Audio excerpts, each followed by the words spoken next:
from March 5th, 2016, allegedly. It's a compiled video clip from multiple angles. And this video clip of Sean Combs, Diddy, shows, according to CNN, uh, a violent encounter between Diddy and Cassie, his then girlfriend, in the Intercontinental Hotel in Century City, Los Angeles. Now, CNN, who released this information, I'm not sure where they got it from. It's unclear what their source is, but CNN verified the location based on publicly available photos of the former hotel's interior. So they did some sleuthing themselves in order to find out exactly where this information was. But in the video, which I'm not going to show you tonight, there's trigger warnings all over the place. I don't want night school to be the place where you see this. But if you want to see the video, I did shoot something earlier today. If you go on the Marc Lamont Hill official channel, you can see the full video, which is not anywhere else except very, very rare places. You can get the full video from multiple angles and a full narration of everything that happened. But for tonight, what I want to talk about very quickly is just an overview. In the video, Cassie Ventura exits a hotel room, walks to a bank of elevators. Diddy, also known as Sean Combs, that's his government name, is holding a towel around his waist. He runs down a hall after Cassie. He grabs her by the back of the neck and throws her to the floor, still holding his towel closed with one hand. He then turns to kick her. The video shows. If you've seen the video, and again, independent sources have not verified that this is Diddy on the video. I feel very confident that it's Diddy on the video. CNN feels confident that it's Diddy on the video. TMZ feels confident that it's Diddy on the video, but I have to say it has not been independently verified. But on the video, this person who looks an awful lot like Sean Diddy Combs is standing over Cassie Ventura, who looks like Cassie Ventura. He then gets her belongings. He retrieves her purse. He retrieves a suitcase from the floor near the elevators. He then turns around and kicks Cassie again, allegedly, as she lies motionless on the floor. Now, in between these kicks is about 4 seconds, which is noteworthy in terms of when you think about the state of mind of a person who kicks somebody, waits 4 seconds, and then kicks them again. He then drags her by the sweatshirt toward what seems to be their room before walking away. Ventura is then seen getting up, according to CNN. She gets her stuff, and she tries to use the hotel phone. Diddy is still standing there, allegedly, in a towel and socks. He comes back.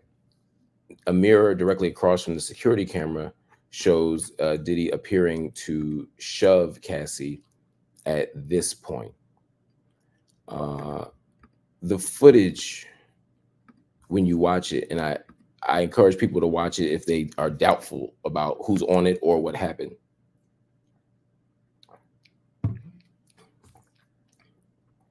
The footage is hard to watch.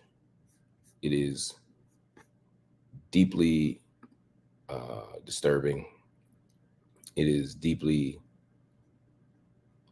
painful to watch. It is triggering to many people. So again, I'm not going to show it here tonight on Night School, but you can watch the video on the channel here. Just look it up. It's right here, same day, May 17th, right here on the channel. You can watch the full footage. The video leak is important for multiple reasons. First of all of the legal troubles that Diddy is confronting right now begin in November. They begin in November of 2023 when Cassie, his ex-girlfriend, Cassie Ventura, the person who seems to be getting assaulted on this videotape, when she files a civil suit against Diddy. In this civil suit, Cassie alleges that Diddy engaged in everything from rape to exploitation to domestic abuse to, I mean, she went on down the list. So many things. Maybe interstate travel, but not interstate travel, human trafficking is what I'm trying to say. And she did so because of the New York Survivors Act, which gave survivors of sexual abuse, sexual harassment, and other forms of sexual harm 1 year from 2022 until the end of November 2023 to file a civil suit, regardless of whether or not the statute of limitations had been exhausted. It was a way of allowing child survivors to come forward with their truth. It was a way to allow people who had been harmed years ago and had been obstructed through power dynamics, fear, trauma, all the things to come forward. So Cassie comes forward, and then after Cassie comes forward, things get really messy for Diddy. Things get really messy for Diddy. Why do they get messy for Diddy? Well, when he refused to settle with her behind the scenes, she released, and by she I mean Cassie. Cassie released a very, very, very detailed and troubling lawsuit, civil suit against Diddy.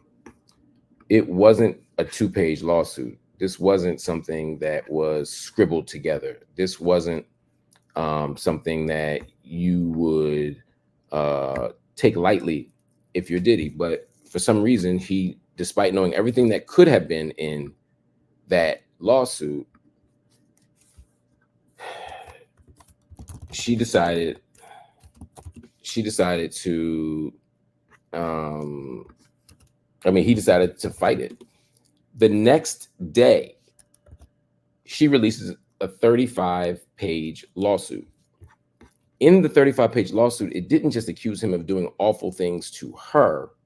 It also implicated other people. It also exposed Diddy not just to legal harm, both civil and criminal, potentially, right? And we've seen all the stuff that's happened since then. But it also potentially exposes it also potentially ruins Diddy's career. So there's the lose a bunch of money civilly, there's the maybe go to jail criminal if the government pursues or investigates and finds something illegal, which again, I don't know if that's true or not, but we know that that's what they're saying. But now there's also the reputational devastation that Diddy has undergone in the last 6 months. I mean, you got people forcing him out of his companies. You have him losing brand partnerships. You have him resigning from Revolt. You have Diddy, not appearing at the Grammys when his album Love was probably going to win the Grammy prior to all this messiness. You have a complete collapse, but you also have a series of subsequent, I don't want to call them copycat because that would be unfair and disparaging, a series of subsequent lawsuits from people like Lil Rod, the producer who says that Diddy was involved in all kinds of stuff with him, from stealing his production money to, sexual harassment, sexual assault, grooming, all the things. You have people coming back from decades ago saying that Diddy was involved in sexual assaults. Again, all of it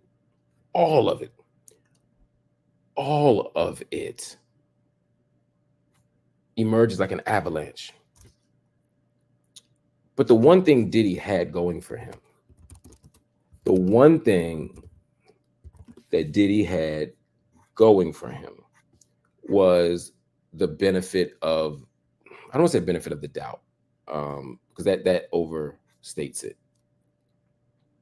Let me put it differently. I'll say it differently.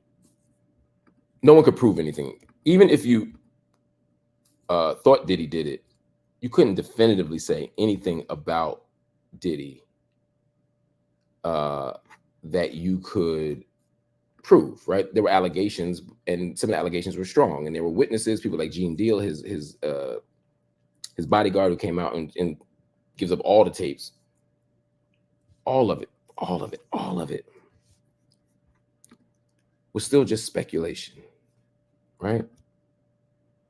All of it was just speculation. But here's what happens with this video. Now, any speculation has intensified because of this corroboration. Let me put it differently. In the lawsuit, Cassie mentions this incident.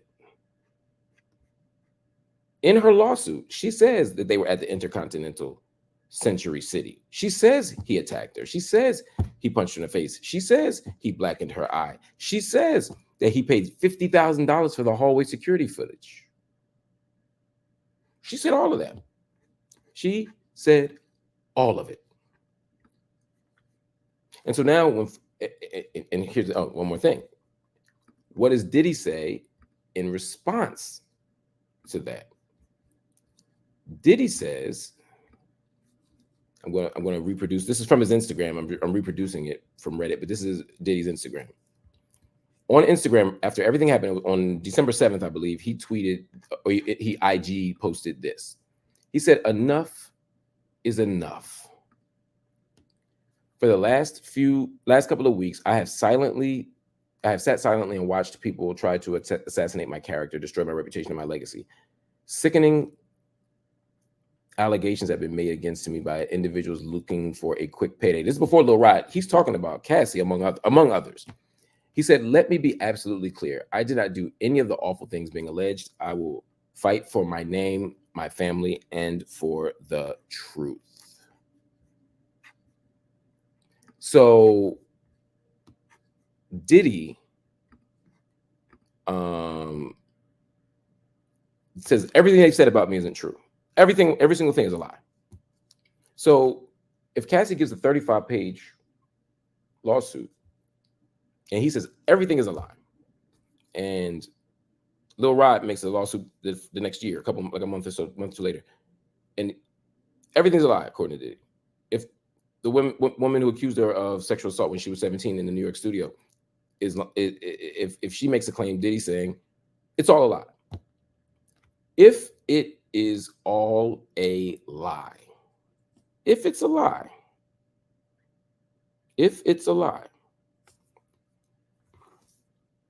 then Diddy will struggle to prove that he didn't do something. It's hard to prove you did not do something, right? It's hard to prove you didn't, commit a crime 10 years ago. If you did it, there's evidence. If you didn't do it, how do you have evidence that you didn't do it, right? So Diddy was banking on the fact that he could always say, look, I didn't do it, but how do I prove I didn't do it? These are just people coming after me. And because celebrities are often targets, it is plausible to some people. We also live in a rape culture. We also live in a patriarchal society. We live in a world where people want to believe that men didn't do these crimes. People want to believe that men didn't do these levels of harm. We want to believe that, right? So Diddy was getting the benefit of patriarchal doubt, the benefit of misogynist doubt, the benefit of rape culture doubt. Here's the problem, though. Now there's a videotape. Now, Diddy's claim that everything is a lie has been disproven, assuming that's him on the videotape, that is not a lookalike or AI or digital misrepresentation, assuming it's him. He's now lost the benefit of the doubt. So then people are going to say, well, if Diddy lied about that, and that was a very specific story, an allegation that Cassie made, the attack, the cover-up, the amount, the hotel, if she was on the money with that, then why would we not believe Cassie moving forward? Now, again, I always believed Cassie. I think Diddy deserves his day in court. I believe he deserves innocence until the proof of guilt in the court. But as a matter of, just my gut, my spidey sense, the stories I've heard, the things I've witnessed, not about Diddy. I've never been around Diddy like that. I've only met Diddy, I have a very little interaction with Diddy. But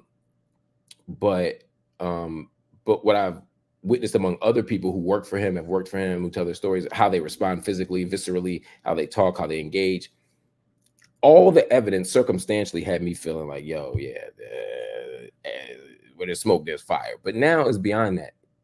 There's a videotape of the fire. So this will hopefully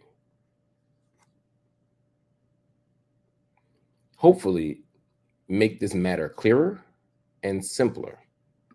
Somebody writes in, Amin or Amin Danya says, do you think having actually seeing the offenses, that there will be more credibility for other claims leading to prosecutions? I think so.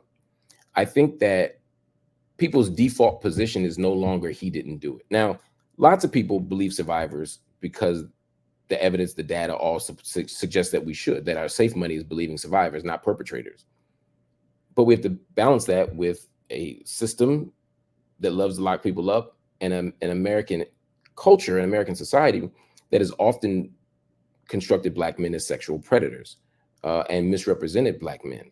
So all this stuff is in the air. But with Diddy, we don't even got to go through the nuances and complexities of history. We can just look at the video and listen to the stories. So we do that.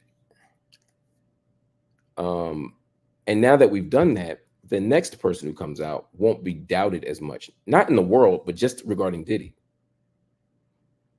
You know, now, will there be copycat allegations? Will there be people looking for a quick payday and a settlement? Sure, that's possible. There's always possible. But based on what we've seen and now the evidence that corroborates it, we have no reason to believe these folks is lying. And that's all I can say about that. We have no reason to believe that these folks is lying. All right. So what does that mean for Diddy? And then I'm going to move on to this congressional story. What does this mean for Diddy? It means that if he thought he was on the road to recovery through, the kind of positive photo campaign on Instagram, if he thought that the public would forgive him or forget the allegations, that he was one hit away, one album away, one publicity stunt away from being back in the mainstream, if he thought that, and I think that was the wrong thought, he shouldn't be thinking that anymore. Puff was a billionaire. I don't know what his net worth is today, but I can imagine it has to be going in the wrong direction. You're losing your investments, you're losing your partnerships, you're losing your both ceremonial and formal titles, chairman of Revolt or whatever. And you are becoming anathema in hip hop culture. Now, some of the reason hip hop is going to stop banging with you is not because hip hop hates violence or because hip hop hates misogyny or hip hop hates exploitation. It's going to be because people think Diddy's gay. I'm not saying Diddy's gay. I have no idea about Diddy's sexuality. I don't care about Diddy's sexuality. But all the jokes, all the innuendo, people are coming around, with the no Diddy, when somebody says something, instead of saying pause or no homo like they used to, no homo being deeply homophobic, or whatever, people now say no Diddy. That's an index of how hip hop feels about Puff right now. Even if it's just jokes, hip hop has such masculine anxieties. It's going to be hard to deal with Diddy in any form or fashion. So culturally, he's alienated. Financially, he's being liquidated, right? And then in the criminal legal system, he has potential charges looming. We don't know, but I know when Homeland Security busts in your crib with guns and tanks, it ain't to see if you paid your cable bill on time. So we'll have to see what the feds are doing there too. And then on top of all of that, the money, the civil suits are going to pile up, unfortunately, and maybe some criminal suits. So we'll see what happens. We'll follow it every single day that there's news to follow. But that's it, y'all. The video is disturbing. Again, make sure you check it out. But if you care about it, but if you don't care about it, you just want to trust the reports because you want to keep your pulse steady and your soul at ease. That makes sense too.